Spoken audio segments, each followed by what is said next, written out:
WrestleMania 42 की night 1 predictions आज सुबह हमने आपको बता दी थी और अब समय आ गया है द मेन नाइट का, द सेकंड नाइट का, द एक्चुअल रेसलमेनिया का।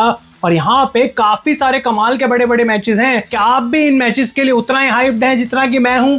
ये पार्ट भाई झूठ था, कोई इतनी हाइप है नहीं ऑनेस्टली इस रेसलमेनिया की, बट कुछ तो करना पड़ेगा बिकॉज रेसलमेनिया वीकेंड पे आ गए हैं। In this video we are going to predict all the matches from WrestleMania 42 night 2। तो गाइज मैं हूं आयुष और आप देख रहे हैं रेसल इंडिया।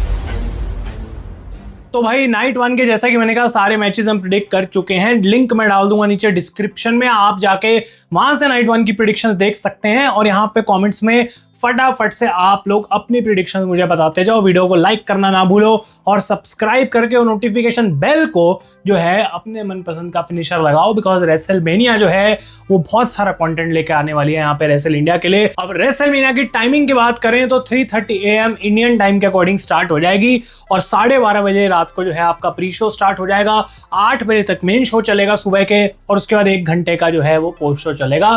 तो अपने हिसाब से अपने अलार्म लगा लेना भाई, इतना ईजी नहीं रहेगा इस टाइम को मैनेज करना। लेकिन पहले मैच की बात कर लेते हैं from night 2 is demon Finn Balor versus Dominik Mysterio. I wish कि ये जो मैच है वो इंटरकॉन्टिनेंटल चैंपियनशिप के लिए होता तो शायद इसमें स्टेक्स थोड़े हाई होते। आई विश कि WWE यहाँ पे डीमन बैलर के रिटर्न को स्पॉइल नहीं कर देती तो मजा आता उस चीज में, लेकिन ऐसा बिल्कुल भी हुआ नहीं है। Demon Finn Balor already announced हैं, इतने सालों बाद वो आ रहे हैं WWE में, कैसे मैं मान लूं कि वो हारने वाले हैं? ऐसा बिल्कुल नहीं होगा। और अगर ये हो जाता है तो भाई एक ऐसी चीज जहां पे तुम्हें कुछ नहीं छेड़ना था वो भी तुम छेड़ दोगे तो फिर फैंस तो तुम्हें गाली देंगे ना चार पीछे से। तो डीमन फिन बैलर विंस, लेकिन इंटरेस्टिंग रहेगा देखना कितना स्ट्रॉन्ग डोमिनिक को यहाँ पे दिखाया जाता है। कुछ जोक्स आ रहे थे कि स्पॉन्सर्स लगे होंगे फिन बैलर के पेंट के ऊपर।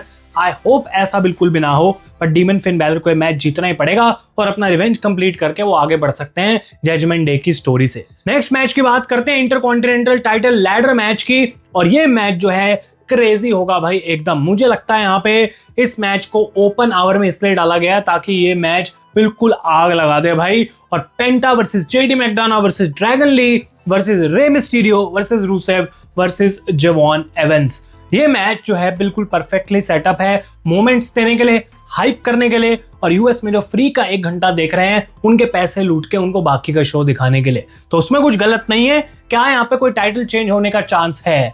एक ही चांस है कि अगर जेवॉन एवंस को WWE उनकी रेसलमेनिया मोमेंट दे दे उनकी पहली रेसलमेनिया में और उनको आईसी टाइटल वो जो है वो जितवा दें। अब अगर आप इस पूरी रेसलमेनिया को देखेंगे तो मोस्ट ऑफ द टाइटल में टाइटल चेंज होने की पॉसिबिलिटी दिखती है। तो मेरे हिसाब से WWE यहाँ पे वो मोमेंट देने की कोशिश करेगी बिकॉज इंटरकॉन्टिनेंटल टाइटल अभी फिलहाल एक ऐसा टाइटल नहीं है जो कि बहुत देर तक पेंटा पे रख के WWE को कुछ फायदा होगा। मैं जेवॉन एवंस को प्रिडिक्ट करूंगा यहाँ पे टू विन दिस मैच, लेकिन अगर ऐसा नहीं होता तो ऑब्वियसली पेंटा रिटेन करेंगे। मेरी प्रिडिक्शन यहाँ पे जेवॉन रहेगी, लेकिन जो हाई फ्लाइंग मोमेंट्स हमें देखने को मिलेगी, जो कमाल की चीजें यहाँ पे देखने को मिलेंगी, अनबिलीवेबल बना सकती हैं। This will definitely be one of the contenders for match of the weekend पूरे रेसलमेनिया में। नेक्स्ट मैच है for the United States championship and it is Sami Zayn versus Trick Williams. ये मैच की बात करें तो भाई यहाँ पे डबल टर्न होने की मुझे तो बहुत ज्यादा पॉसिबिलिटी दिख रही है। Whoop that ट्रिक, ये इतना ज्यादा वायरल होता जा रहा है, जो ऑरा है ट्रिक विलियम्स की इतनी बढ़ती जा रही है वीक बाय वीक कि अब इस पॉइंट पे उनके कंधे पे एक चैंपियनशिप की कमी लग रही है। दूसरी तरफ सैमी ज़ेन की बात करें तो ये बंदा भाई पानी की बोतलें फोड़ रहा था कुछ हफ्ते पहले और फिर अचानक से कार्मेलो हेज से चैंपियनशिप जीत जाता है। कार्मेलो हेज के पास अब मैच भी नहीं है रेसलमेनिया में और सैमी ज़ेन यहाँ पे यूनाइटेड स्टेट्स चैंपियनशिप लेकर बैठे हैं। आई थिंक वो मूवी इसलिए करा गया था ताकि ट्रिक विलियम्स को कोई बेबी फेस अपोनेंट दिया जाए फॉर रेसलमेनिया, बिकॉज पूरी जो यहाँ पे कहानी है वो ट्रिक विलियम्स को हाइप करके उनको चैंपियन बनाने की है।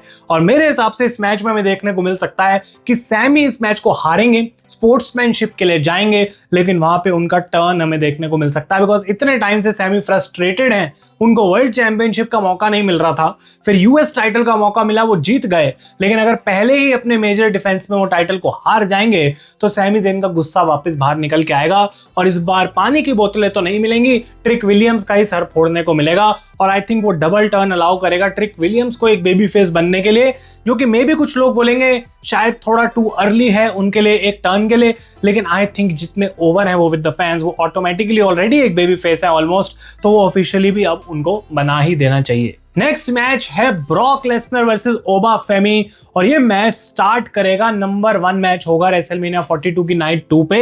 एक बार फिर से यूएस में फ्री में दिखाने की कोशिश है ताकि लोग बाकी का जो 1 घंटे के बाद का शो है उसको पैसे देके खरीद लें। लेकिन इस मैच ने भाई 4 चांद लगा दिए इस रेसलमेनिया में।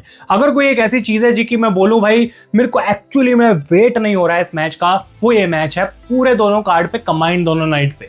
ब्रॉक लेसनर और ओबा फेमी में कौन जीतेगा? अब ये एक बहुत ही बड़ा क्वेश्चन मार्क है बिकॉज दोनों के लिए इतने स्ट्रॉन्ग पॉइंट्स हैं कि कौन जीत सकता है कि मैं ये नहीं बोल सकता कि यार यही बंदा जीतेगा, यही बात में लॉजिक है, दूसरी बात में लॉजिक नहीं है।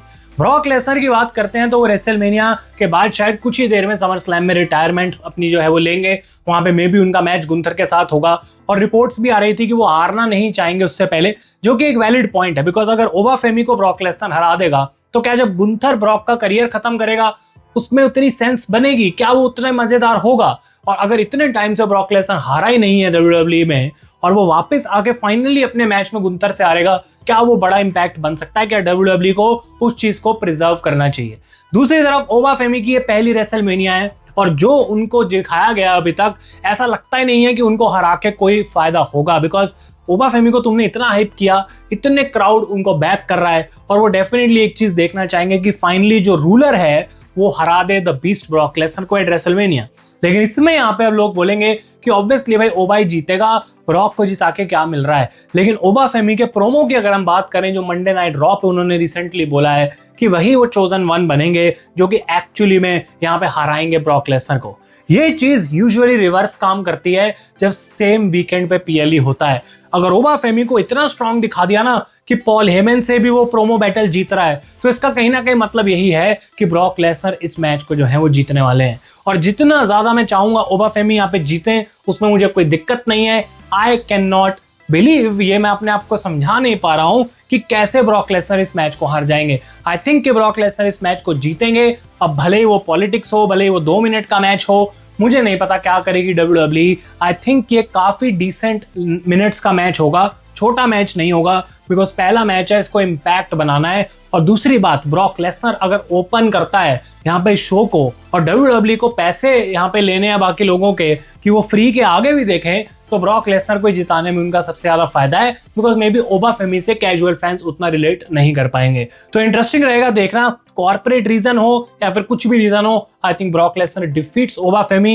ये प्रिडिक्शन गलत होने के पूरे चांस हैं but I will still pick the beast to go over the ruler at WrestleMania. Next match की बात करते हैं which is for the WWE women's championship, Rhea Ripley and Jade Cargill. इस मैच में डब्ल्यूडब्ल्यूई ने भाई सिर्फ रिया रिप्ली को स्मैकडाउन पर लेकर आए हैं ताकि ये मैच हो सके। लेकिन एक बड़ी चीज यहाँ पे हमें देखने को मिल सकती है and that is the return of Bianca Belair. मुझे ऐसा लगता है कि वो यहाँ पे आके जेड कारगिल को कॉस्ट करेंगी और उस सिनेरियो में कौन हील या फेस होगा वो तो वक्त ही बताएगा। लेकिन रिया रिप्ली को स्मैकडाउन पे ही रखने में यहाँ पे डब्ल्यूडब्ल्यूई की भलाई है और उसी के चलते मुझे लगता है उनको रिया रिप्ली को ये चैंपियनशिप भी देनी पड़ेगी। मुझे लगता है कि बियांका का रिटर्न यहाँ पे काफी पॉसिबल है देखना, जैसे कि मैंने बोला, और वो ही कॉस्ट करेंगी यहाँ पे जेड कारगिल को। आई हाईली डाउट कि रिया रिप्ली क्लीन ही हरा देंगी जेड को और एक बहुत अच्छा मैच यहाँ पे बस हुआ और कुछ नहीं हुआ। और बियांका ही यहाँ पे मुझे लगता है कॉस्ट करेंगी जेड को and Rhea Ripley walks out of WrestleMania as the new WWE women's champion. क्योंकि यहाँ पे जब स्मैकडाउन में वो चैंपियन बन जाएंगी तो उसके बाद थोड़ा शायद इंप्रूवमेंट हो सकता है स्मैकडाउन के भी भाई, थोड़े से जो है हाल स्वभाव बदल सकते हैं और साथ में जेड और बियांका जो है वो अपनी फ्यूड कंटिन्यू कर सकते हैं। बट इस शो का main event, the main event of WrestleMania, combined दोनों नाइट का सबसे बड़ा पॉसिबल मैच है और यहाँ पे डब्ल्यूडब्ल्यूई के पास मौका है कुछ बड़ा करने का ताकि लोग सारी रेसलमेनिया भूल जाएं और जहां वो एंड होता है वो एक पिक्चर ही उनके दिमाग में रहे कि यहाँ पे हम इस मैच को खत्म कर सकते हैं and that is the WWE world heavyweight championship match, Roman Reigns against CM Punk. CM Punk इस पॉइंट पे रोमन रेंस को इतना अच्छा सच बोल कर आ रहे हैं और रोमन रेंस एप्रिशिएट कर रहे हैं कि अब इनके बीच में कोई दिक्कत है ऐसा फील ही नहीं हो रहा। तो आई डोंट थिंक इस मैच में पहली बात तो कुछ ऐसा होगा कि कोई क्लीन ही जीत जाए। आई थिंक इस मैच में कलेश करे बिना इस मैच का रिजल्ट निकालना इम्पॉसिबल है। ना तो सीएम पंक रोमन रेंस को क्लीन हराने वाले हैं, ना रोमन रेंस सीएम पंक को क्लीन हराने वाले हैं। तो आखिर होगा क्या? दो सिचुएशंस यहाँ पे बन सकती हैं और इनको हम बहुत ज्यादा डिटेल में कल की वीडियो में भी डिस्कस करेंगे। शॉकिंग चीजों की जब हम बात करेंगे और ज्यादा डिटेल में जाएंगे रेसलमेनिया के लिए। लेकिन यहाँ पे जो पहली सिचुएशन है वो है रोमन रेंस जीत जाए and he becomes the world champion. इस केस में मुझे लगता है एक ही तरीका है बेस्ट उसको करने का कि आ जाते हैं बाहर ऊसोस, हेल्प कर देते हैं और फाइनली जो जे और जिमी चाहते थे हो जाए कि सीएम पंक से वो टाइटल चला जाए ताकि वो अपनी वो चीजें वो जो है वो चला ना सके, उस तरीके से वो करके रोमन रेंस को वो चैंपियनशिप दे सकते हैं। इसके नुकसान ये है कि रोमन रेंस उसके बाद हमें देखने को नहीं मिलेंगे बहुत टाइम तक। रोमन रेंस भगवान जाने कब आएंगे WWE में, और वो कहीं ना कहीं टाइटल जो है वो हॉस्टेज हो जाएगा, जबकि ऑब्वियसली वो मजा जरूर आएगा रोमन रेंस को टाइटल जीतते हुए देखने में। लेकिन दूसरी तरफ बात करें, अगर सीएम पंक को ये मैच जिताना है तो सिर्फ एक ही तरीका है और इसके चांसेस जो हैं वो बहुत ही ज्यादा कम है, and that is the Rock comes back. और रॉक जो है वो रोमन रेंस के अगेंस्ट हो जाएं टू एक्चुअली कॉस्ट हिम और सीएम पंक इस मैच को जीत जाएं। इसके अलावा कोई ऐसा तरीका नहीं है मुझे लगता है यहाँ पे कि एक्चुअली में रोमन रेंस इस मैच को हार जाएं। या तो ऊसोस या फिर रॉक, या तो कुछ तो ऐसा होना पड़ेगा यहाँ पे रोमन रेंस के अगेंस्ट जो कि बिल्कुल आउट ऑफ द एक्सपेक्टेड हो, और उस पॉइंट पे ही रोमन रेंस इस मैच को हार पाएंगे। लेकिन फिर से बात घूम फिर के आती है कि प्रिडिक्शन करता हूं मैं अब क्या होगा। भाई ये देखो ट्विस्टेड सा साउंड करेगा, थोड़ा आपको बायस सा भी साउंड करेगा, बट है नहीं।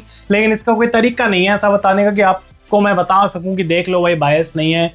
मेरे हिसाब से आई डोंट नो क्या होगा कैसे होगा, इसको हम और मल्टीपल सिनेरियोज में कल की वीडियो में डिस्कस करेंगे। और वो है कि CM Punk will walk out of WrestleMania still the WWE World Heavyweight Champion। I don't know कैसे होगा, क्या WWE करेगी, लेकिन वहां पे एक बड़ी मेजर मोमेंट उनको बनानी है। बैटिंग ऑड्स की बात करें, Roman Reigns is the favourite to win, और मुझे लगता है कि वही होगा। WWE को अगर सेफ खेलना है, रोमन रेंस को हेडलाइन में डालेंगे, ऊसोस वहां पे आ सकते हैं, ब्लड लाइन रीयूनाइट हो सकती है, Roman Reigns defeat CM Punk। लेकिन अगर CM Punk जीतते हैं तो that is where the Rock comes in. और इसलिए मैं CM Punk की प्रेडिक्शन कर रहा हूं बिकॉज मैं चाहता हूं कि WWE यहाँ पे कुछ बड़ा करे, मैं चाहता हूं कि WWE रॉक को लेकर आए, और मैं चाहता हूं कि WWE इस पॉइंट पे कुछ ऐसी हेडलाइन बनाए जिससे लोग बाकी की रेसलमेनिया भूल जाएं। अगर आप लोग इन प्रेडिक्शन से एग्री करते हैं तो वीडियो को लाइक करना बिल्कुल भी ना भूलना, और अपनी सारी predictions for night two let me know in the comments down below. तब तक के लिए thank you so much for watching guys. मैं हूं आयुष और आप देख रहे हैं रेसल इंडिया।